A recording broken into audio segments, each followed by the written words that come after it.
Instituto de la Judicatura Federal tiene más de 40 extensiones y aulas distribuidas en todo el país. Cursos, seminarios, conferencias y diplomados que se imparten aquí en la Escuela Judicial son replicados en los circuitos judiciales precisamente a través de estas extensiones. Hoy hablaremos sobre los retos que implica llevar un aula a todos los estados donde existe un órgano jurisdiccional. Soy Verónica González, comenzamos.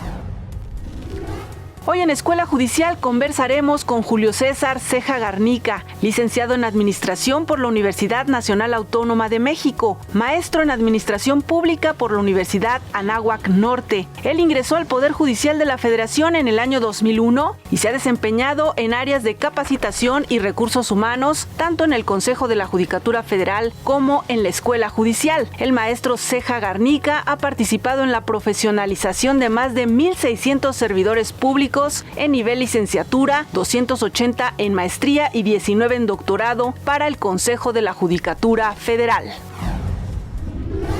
Nuevamente le damos la bienvenida al maestro Ceja Garnica, o más bien gracias por recibirnos porque estamos en tu casa, maestro. No, muchas gracias a ustedes. La verdad es que es casa de todos los que aspiren a ser integrantes del Poder Judicial y qué decir de los de casa, ¿no? Platícanos en qué momento surgió la idea de hacer extensiones y aulas del instituto prácticamente en todos los estados de la República. Muy bien. Sí, es una historia bonita, es una historia padre con datos importantes. Bueno, pues en 1977 se crea el Instituto de Especialización Judicial, pero no es hasta 1978 donde empieza a funcionar. Y el primer titular es el ministro Mariano Azuela Rivera, padre de nuestro querido ministro Azuela Huitrón.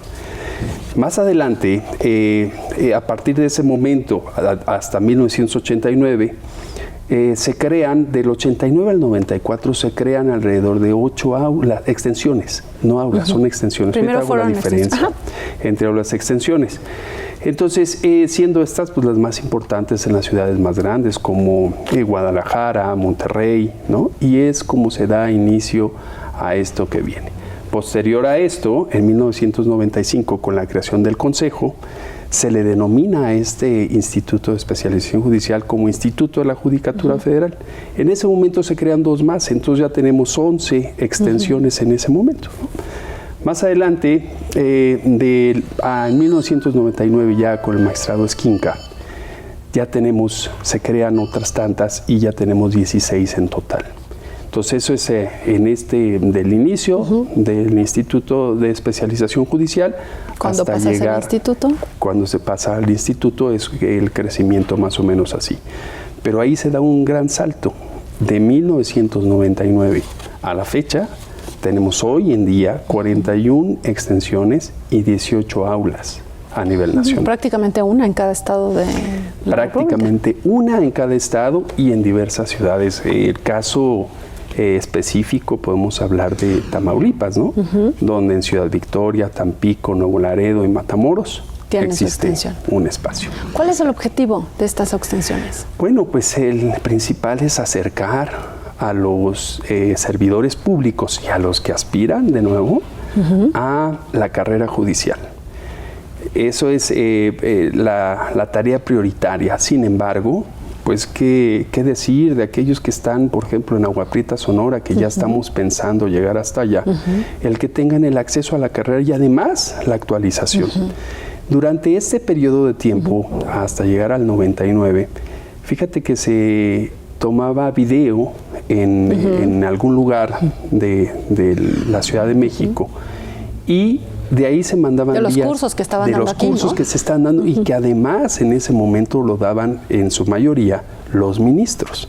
Entonces se tomaba video y a estas pocas extensiones que había se les enviaba su cinta magnética. Entonces, bueno, pues era la forma de llegar. Hoy en día pues tenemos el equipo de videoconferencia que cada día se va modernizando y que seguramente para 2020 vamos a estar en óptimas condiciones. Inclusive tal vez pensando que hasta en el propio celular se pueda ver. Sí, y todo esto va acercando más, como decías, esta actualización de los conocimientos de todos los integrantes del Poder Judicial de la Federación. Así es. ¿Cómo ha ido evolucionando la coordinación de estas extensiones, ¿no? ¿Quiénes lo hacían al principio? Me decías, bueno, quienes impartían esta capacitación eran los mismos ministros, pero todo ha ido evolucionando. Fíjate que sucede algo significativo. Efectivamente, al principio, bueno, pues era un magistrado que estaba en alguna ciudad que se estaba abriendo y él era el que coordinaba. Actualmente pueden ser también jueces o magistrados de preferencia, es como se designa. ¿Y cuál es su función? Todos los cursos que se ordenan aquí a través del plan de académico que tenemos año con año, se lleva a cada una de las ciudades dependiendo de la necesidad específica que se tenga en cada una de ellas. Justo eso te iba a preguntar, o sea, no se replican exactamente todos los cursos que se dan aquí en sede, depende de la necesidad. No se replican, por ejemplo, inclusive ahora en esta administración, en esta gestión que tiene el señor ministro Saldívar y a través de nuestro director general, el doctor Rafael Estrada Michel, está buscando que se lleven, en el caso de los posgrados, a las ciudades de poco acceso. Hay ciudades donde no hay una escuela de buen nivel que les pueda dar posgrados. Entonces ahí podemos llegar a través de esta nueva planeación. ¿En qué materias están estos posgrados aquí en el instituto? En Derechos Humanos, tenemos en Amparo, Constitucional y en materia penal. Que son materias fundamentales. Fundamentales y desde el origen además. ¿Qué coordinación tienen en el caso del claustro de profesores, ¿no? Aquí en sede nosotros hemos visto que ya los profesores, como reitero antes, solo jueces, magistrados, los propios ministros, pero ahora ya el claustro de profesores del instituto es muy amplio. Así es. A la llegada del doctor Estrada, con toda la capacidad y a lo largo de su trayectoria, pues tiene una cartera impresionante de académicos que respaldan sus propios méritos a través de cada clase que dan. Y ahora los tenemos aquí también. ¿Qué es lo que pasa en una extensión? Pues muchas veces, por ejemplo, en el caso del curso básico, el coordinador de cada una de las extensiones es quien decide y distribuye qué materias se le van a dar a cada titular o secretario. Ahora, como valor agregado, ya tienen también una cartera de académicos para poder lograrlo. Muy bien, vamos a hacer una pausa y de regreso nos explicas también esta diferencia entre las extensiones y las aulas. De acuerdo. Vamos a la pausa, no se vaya, estamos en Escuela Judicial, regresamos.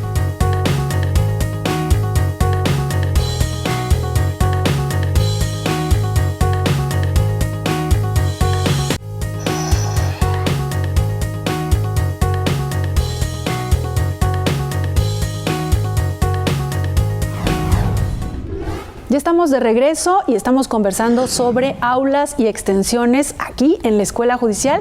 Nos comentabas, maestro, en el bloque anterior que existe una diferencia, ¿no?, entre las extensiones y las aulas. ¿Cuál es? Sí, correcto. Las extensiones de creación, al principio, bueno, las primeras 41 que se crearon, el objetivo es tratar de llegar a todos los servidores públicos. En este caso, la diferencia está claramente definida entre las extensiones tiene o capta el universo de servidores públicos y aspirantes que tienen, es decir, las más grandes son extensiones. Las pequeñas, cuando tenemos 2 órganos jurisdiccionales o uno inclusive, que pues, es el caso de lo que viene, con eso basta y se abre un aula. Otra de las diferencias importantes es que las extensiones tienen 2 personas de apoyo al propio instituto en la ciudad y que apoyan al coordinador, que es un magistrado, un juez, como lo habíamos dicho.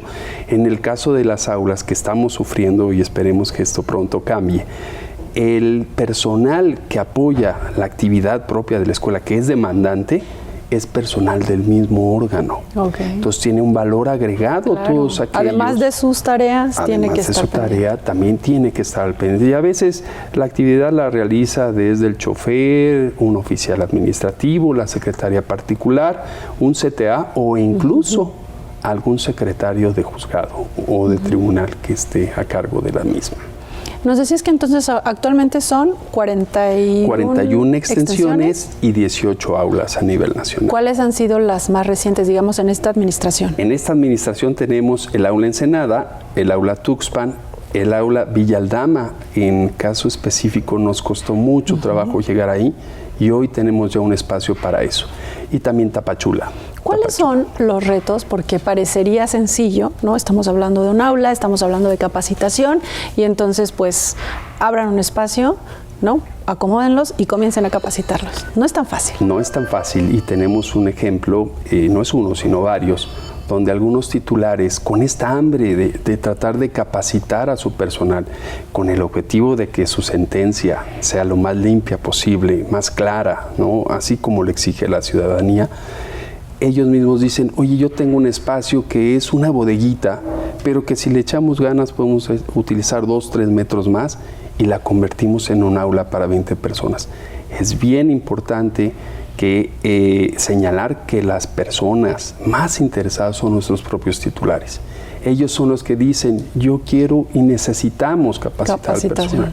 Y a través de estos esfuerzos, que parecen no significativos, pero sí lo son, se logra el crear un aula. Y es muy importante, ¿no, maestro? Porque quienes nos están viendo a través de Justicia TV, que son los usuarios del sistema de impartición de justicia, pareciera como, pues qué bueno que tengan sus extensiones, pero ¿cómo les impacta a ellos? Pues definitivamente en esa capacitación que tienen los servidores públicos. Sí, tan sencillo.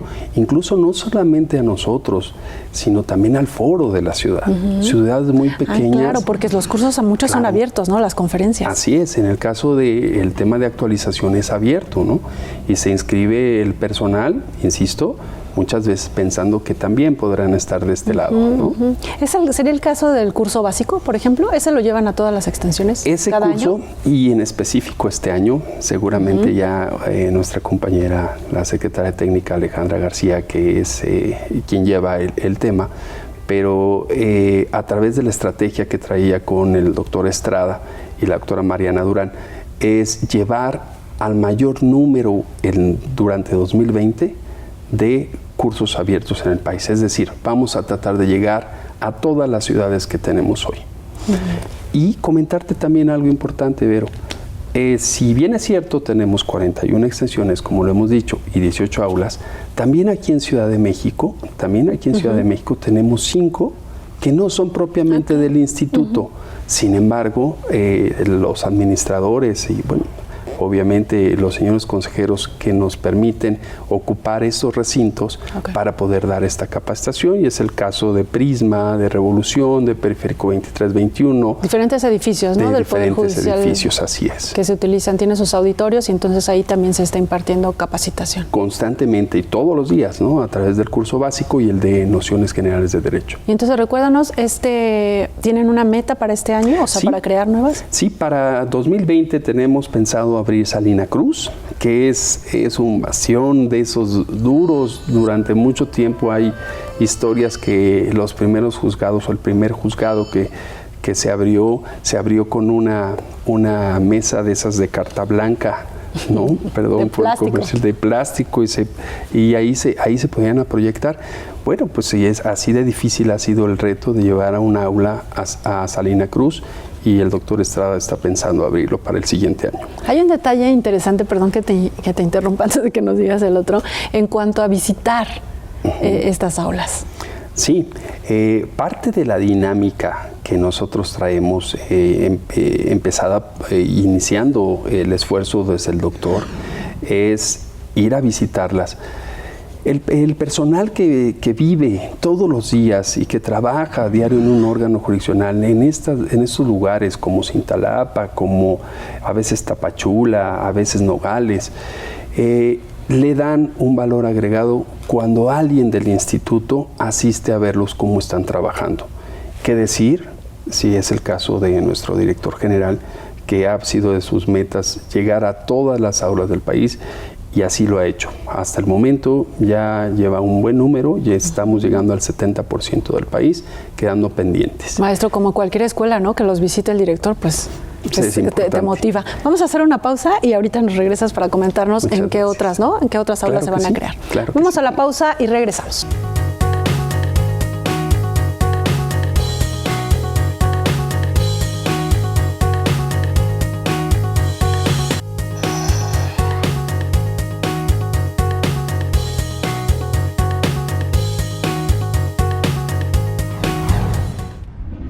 Ya estamos en la parte final del programa conversando sobre aulas y extensiones en el Instituto de la Judicatura Federal. Maestro, nos comentabas en el bloque anterior, que te interrumpí por cierto, ¿cuáles son las metas para este año, no? Creación de extensiones, de aulas. De aulas, sí. Sí, justamente nuestra meta para el siguiente año es crear aulas en lugares de difícil acceso, como son Salina Cruz, Agua Prieta, Ciudad Obregón, que estamos muy cercanos, e Irapuato. Vale mucho la pena mencionar que los titulares que tienen esas ganas y hambre de conocimiento son los que impulsan a veces un proyecto como este. Es decir, en un lugar como el caso de Ciudad Obregón, nuestro titular allá, que es nuestro coordinador, él nos dice, empezó desde hace 2 años, yo quiero tener aquí a la escuela judicial, y empezó dando clases en las escuelas locales. Y entonces él daba las clases en las escuelas locales para el Poder Judicial, y hoy tiene un grupo de nociones generales de derecho, un grupo en una escuela y otro grupo en otra escuela, que amablemente y bajo su gestión nos han podido recibir. Entonces todos esos esfuerzos se consolidan con un aula. Tenemos una gran novedad. La Suprema Corte de Justicia de la Nación nos está cediendo casas de la cultura jurídica. Esos son recintos importantísimos para que nosotros podamos crecer como escuela. Bueno, y ahí también judicial. tienen acervo en cuanto a biblioteca, ¿no? ¿También Punto se maneja eso? Fundamental.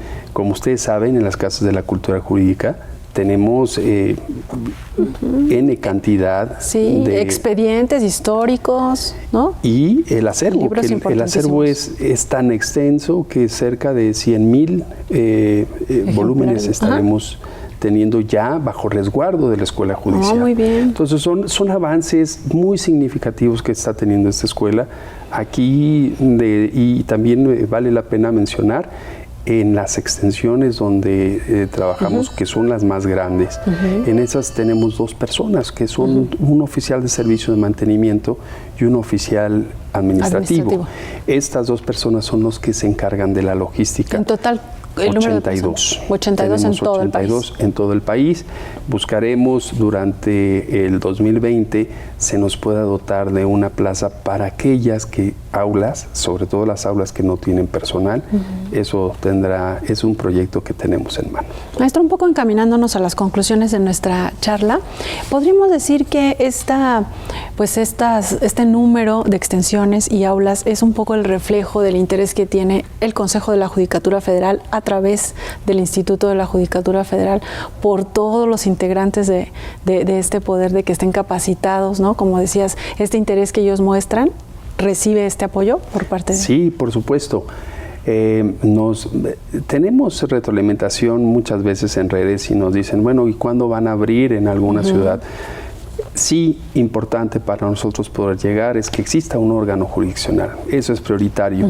Y para el siguiente año estaremos cubriendo o estamos pensando no solamente en las que ya les dije, sino que darán como en la agenda para 2021 el caso de Piedras Negras en Córdoba, y algo importante, también en Ciudad de México, aunque parezca... Dice, bueno, pues aquí está la escuela judicial, pero tardamos 1 hora y media a veces de traslado de donde están sus oficinas a este recinto. Entonces, lo que vamos a buscar es abrir también aulas en Reclusorio Oriente, Reclusorio Sur y Reclusorio Norte.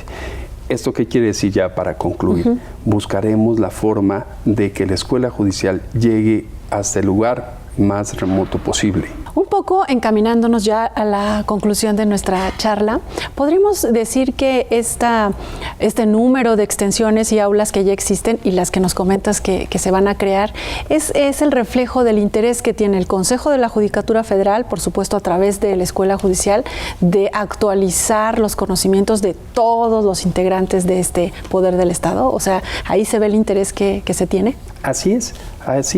Justamente en el tema del curso básico, que es nuestro curso estrella, ¿no? Es el de formación, es el que ayuda a que además se está modificando y se modificarán inclusive el de nociones con el visto bueno de nuestro comité académico y de nociones generales de derecho, ¿no? Derecho y la Comisión de Carrera Judicial. Bueno, pues han manifestado el interés de que lleguemos a todos los lugares del país, ¿no? ¿Qué es lo que se necesita para que esté ahí un aula? Primero necesitaríamos un espacio más o menos de 20 metros cuadrados, cuando puede ser menos, En el caso de Tuxpan te platico, eso insisto, vale mucho la pena señalar, cuando un titular tiene el empeño y las ganas de hacerlo, ahí se tuvo que modificar el lugar donde estaba la actuaría, fue donde se pudo crear el aula y pues ahí alberga alrededor de 20 personas, ¿no? Entonces, queremos llegar a esos lugares, seguramente lo vamos a lograr en algún espacio, a veces hasta una bodega, Vero, es suficiente, bien adaptada, cuando ya llega a la mano de las áreas administrativas del Consejo, lo convierten de verdad en un aula muy digna, ¿no? Entonces, cuando nosotros vamos llegando hasta allá, pues lo que queremos es primero el espacio, y ya poco a poco vamos amueblándola, poco a poco vamos llegándola de infraestructura que necesitamos para el tema de videoconferencia y que seguramente durante 2020 vamos a tener la cobertura también a través de videoconferencia en todo el país. Entonces, llegaremos a todos aquellos lugares donde hoy no tienen. Y lo que queremos decirles, no se desesperen, si ven un espacio, por favor, levanten la mano, hacemos el análisis, le echamos todas las ganas con la gente de administración regional, que por cierto nos apoyan demasiado. O sea, este proyecto no puede ser solamente de la escuela, sino que se tienen que integrar muchos factores, muchas áreas del Consejo, recursos materiales, recursos humanos, servicios generales y administración regional para poder llegar a estos lugares. Y al final la gente, los usuarios del sistema de impartición de justicia estarán sintiendo estos efectos positivos, ¿no? Sí, de mayor capacitación. Claro, sí, sin duda. El beneficio es directamente para ellos y, como comentamos antes, para el foro también, ¿no? Muy bien. Eso ayudará a que, pues bueno, cada vez que se esté redactando una sentencia, sea de la mejor manera posible, con la calidad que requiere el Poder Judicial. Maestro, pues muchísimas gracias por haber estado hoy aquí en Escuela Judicial. Es un honor, Vero. De verdad es un honor poder compartir con ustedes estos momentos y hacer saber lo que hace la Escuela Judicial detrás de bambalinas. Muchísimas gracias. Gracias. Antes de irnos, los invito a ver una cápsula que nos acerca al mundo de la cultura y el arte. Posteriormente, quédese por favor en la señal de Justicia TV.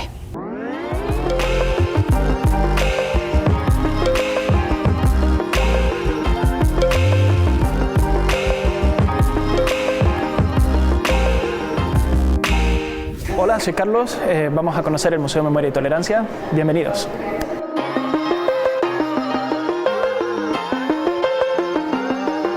Hablamos de estereotipos y prejuicios, sobre todo porque es el primer problema que encontramos en la convivencia entre personas que son diferentes. Cuando hacemos una broma, un chiste misógino, racista, o hacemos un comentario sobre personas morenas, etcétera, estamos reproduciendo todos estos esquemas de discriminación, de clasificación de la sociedad y de estratificación de grupos.